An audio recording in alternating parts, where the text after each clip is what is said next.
My God भाई, UEFA ने तो कर दिया कुक इस बार, कसम से। इस बार इतने अच्छे इंटरेस्टिंग क्वार्टर फाइनल्स के ड्रॉ निकल कर आए हैं कि देखने वालों को, न्यूट्रल हो, उनके क्लब के फैंस अगर हैं तो उनको सभी को काफी मजा आने वाला है। आई थिंक जितना बोरिंग यहाँ पे राउंड ऑफ 16 के फिक्चर्स थे, जितना कम इंटरेस्ट के साथ लोगों ने चैंपियंस लीग को फॉलो किया था राउंड ऑफ 16 के दौरान, उससे डबल या ट्रिपल या 10x कर दो आप, वो एक्साइटमेंट लेवल होने वाला है यहाँ पर इस बार के क्वार्टर फाइनल्स, सेमीफाइनल्स का।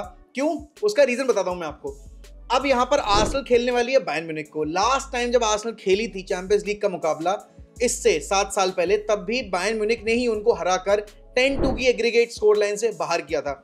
Real Madrid versus Man city पिछले 2 साल में इतना हाई फ्लाइंग फिक्चर रहा है, वो इस बार हमें क्वार्टर फाइनल्स में देखने को मिल रहा है, जो पिछले 2 साल से हमें लगातार सेमीफाइनल में देखने को मिल रहा था। Then Atletico Madrid versus Dortmund, 2 ऐसी टीमें जिनको अंडरडॉग का टैग दिया गया, और डेफिनेटली यहां पर अगर उनको आगे कंपटीशन में जाना था तो उनको एक दूसरे को ही फेस करने का बेस्ट पॉसिबल ऑप्शन चाहिए था, वो उनको मिल गया।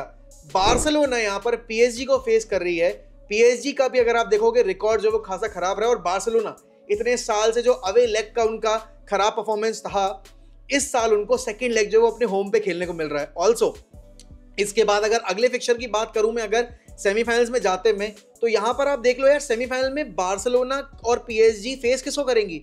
It would B Atletico Madrid versus या डॉर्टमुंड का जो भी विनर निकल कर आएगा। तो अगर बार्सिलोना वाकई में इस साल चैंपियंस लीग का फाइनल खेलना चाहती थी, तो उनको यही वाला एक राउंड चाहिए था जहां पर उनको इजी टीम मिल जाए अगर वो सेमीफाइनल में पहुंचते हैं तो मेरे हिसाब से अगर आप देखोगे रोड टू फाइनल्स अगर बार्सिलोना की तय होती है, या एटलेटिको मैड्रिड की तय होती है, या पीएसजी की तय होती है, या डॉर्टमुंड की तय होती है, वो इसी तरीके से हो सकती थी अगर वो बड़े क्लब्स को अवॉइड करते तो। And on the other hand आप यहां पर देखो, आर्सेनल इकलौती वो टीम है जिसके पास चैंपियंस लीग का टाइटल नहीं है उस तरफ, क्योंकि यहां पर आपकी बायर्न म्यूनिख के पास 6 टाइटल हैं, मैन सिटी ने लास्ट ईयर ट्रेबल जीता, और मैड्रिड के पास 14 टाइटल हैं। बेचारी आर्सेनल इकलौती टीम फंस गई वहां पे जिनको दबोच के कुछ भी किया जा सकता है। But then again unpredictable sport है, कुछ भी हो सकता है।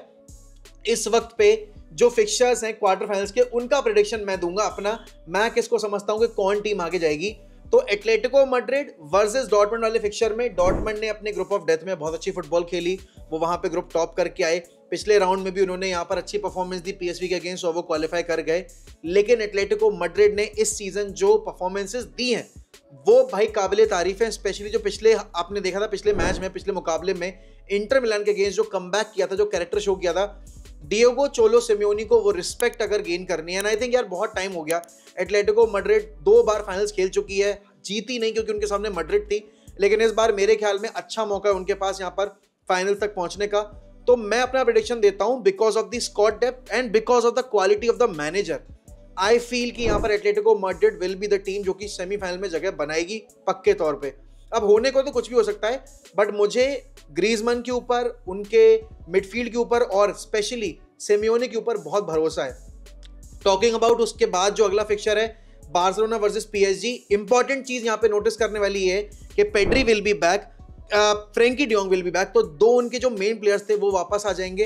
एंड अभी पिछले मुकाबले में जिस तरीके से नेपोली को उन्होंने बुली किया था, मेरे ख्याल में वो काफी कॉन्फिडेंस देगी उनको परफॉर्मेंस। और to top that off, and सबसे इंपॉर्टेंट पॉइंट यहाँ पे, पीएसजी के अगेंस्ट जो सेकंड लेग होगा वो अवे फ्रॉम होम नहीं होगा, that would be played at यहाँ पर उनका जो भी करंट होम है उसके ऊपर। ठीक है, कैंप नो नहीं है, बट स्टिल होम की फीलिंग ही होती है। नेपोली वाले फिक्चर में भी थोड़ी सी अनसर्टेनिटी थी कि यार इतने बड़े बड़े प्लेयर्स मिसिंग है, कैसे काम हो पाएगा, कैसे नहीं हो पाएगा। बट देन अगेन बारसा का फैन बेस जो था वो साथ खड़ा हुआ था, जो कि बहुत टाइम से पिछले 3-4 सालों में हमें कम देखने को मिला था। आई थिंक इस फिक्चर में आते में डेफिनेटली बार्सिलोना अपने इस सेकंड लेग के लिए प्रिपेयर करके आएगी, एंड उनका फैन बेस प्रिपेयर करके आएगा। और रेमोन ताता वाला जो सीजन था उसमें पीएसजी वो टीम थी जिसके अगेंस्ट 4-0 डाउन जाने के बाद भी 6-1 से अगला फिक्चर होम पे जीता था। एक ऐसे ही सीजन की, एक ऐसी परफॉर्मेंस की उम्मीद है। एंड देखो कितनी आइकॉनिक एक यहाँ पे स्टोरी लाइन बन सकती है कि शावी ने सीजन के बीच में अनाउंस कर दिया कि मैं क्लब छोड़ के जाने वाला हूँ। बिना किसी हेडेक के, बिना किसी टेंशन के उसने बचा हुआ सीजन मैनेज किया। ठीक है, यहाँ पर ला लीगा नहीं जीत पाया, लेकिन अगर सेमीफाइनल तक लेकर चला गया वो इस स्क्वाड को, इस बिखरे दबे कुचले स्क्वाड को, तो कितना बड़ा इंपैक्ट होगा उसके सीवी के लिए, और बार्सिलोना के लिए फाइनेंशियली कितनी बड़ी गेन होगी है। क्योंकि यहाँ से अगर बार्सिलोना रोड टू फाइनल देखना चाहती है तो उनको पीएसजी को हराना है। और फिर एटलेटिको के अगेंस्ट अगर मैं रिकॉर्ड देखूँ ना बार्सिलोना का, तो डेफिनेटली वहाँ पे बहुत एक पॉजिटिव पॉइंट आ जाता है।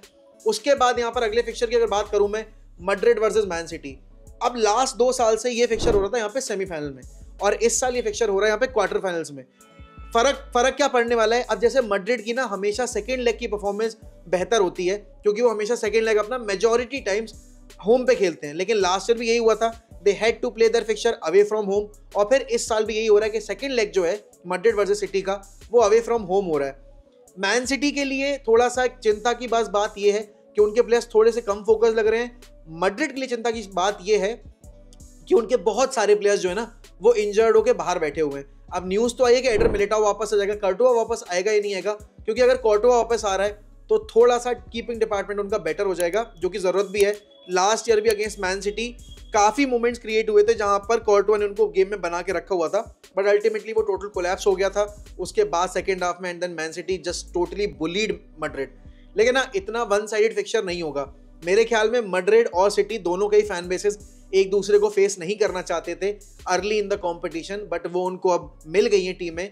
मेरा प्रेडिक्शन ये, आई एम प्रेडिक्टिंग कि यहां पर रियल मैड्रिड क्वालिफाई करके आगे जाएगी इन केस अगर कोर्टुआ और मिलिटाओ दोनों वापस आ जाते हैं तो, क्योंकि डिफेंसिवली थोड़ी सी स्ट्रगल कर रही है इस साल मैन सिटी। लेकिन अगर कोर्टुआ या मिलिटाओ में से कोई भी एक वापस नहीं आता, मतलब दोनों वापस नहीं आ रहे, कोई एक ही वापस आ रहा है, तो in that case I am favouring man city. तो प्लेयर्स अवेलेबिलिटी पे मैड्रिड की प्रोग्रेस डिपेंड करती है कि मैड्रिड आगे अगर जाती है तो उनके पास कौन सा प्लेयर है बेसिकली।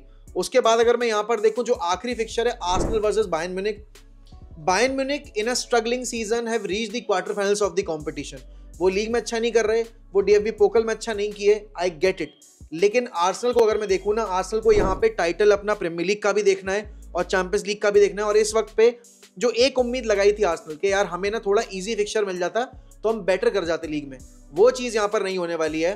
तो इस वक्त पे अगर मैं देखूं यहाँ पर, तो बायर्न म्यूनिख ऑब्वियसली बात है फेवरेट है। प्लस ध्यान देने वाली बात यह कि जो सेकंड लेग है वो एलियांज अरीना पे, पहला लेग आपके एमिरेट्स पे खेलेंगे वो, और फिर सेकंड लेग जो है वो आपके एलियांज अरीना पे होगा।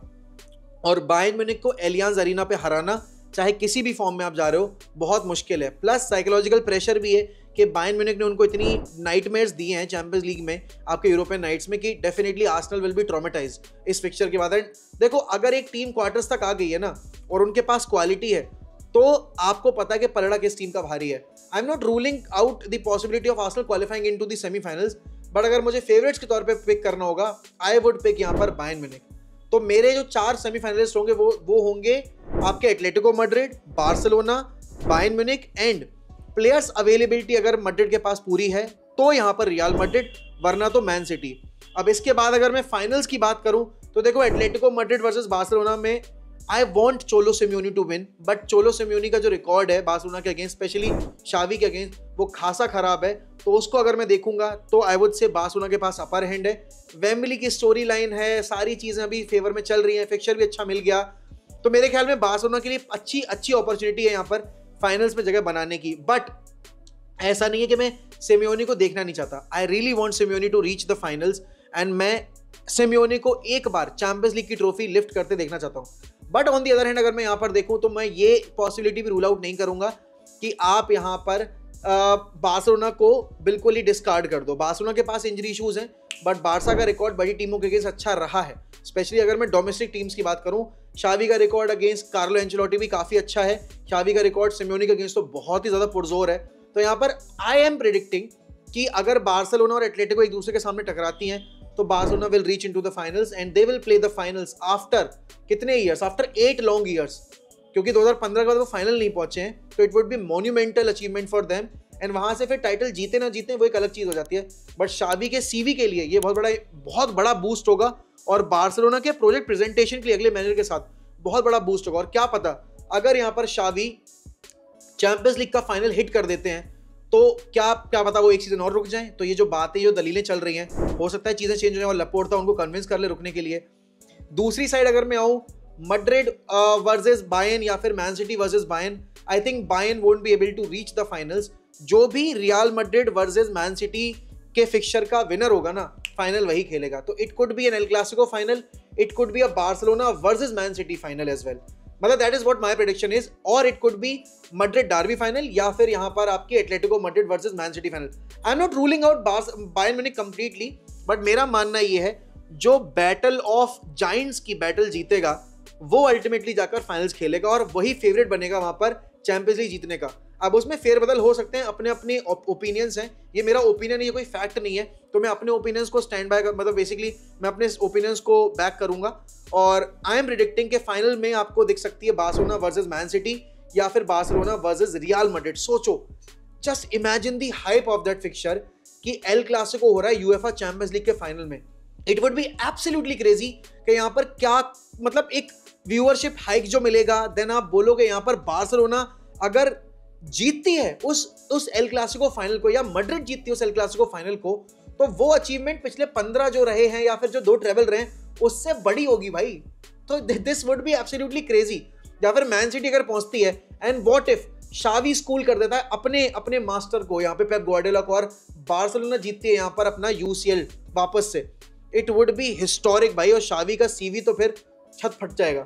मतलब अभी जो कंपैरिजन हम कर रहे थे ना कि आर्टेटा बेटर या शावी बेटर, फिर सबको आंसर मिल जाएगा। बट तुम लोग ये बताओ मुझे कि तुम इन फिक्चर से कितना खुश हो।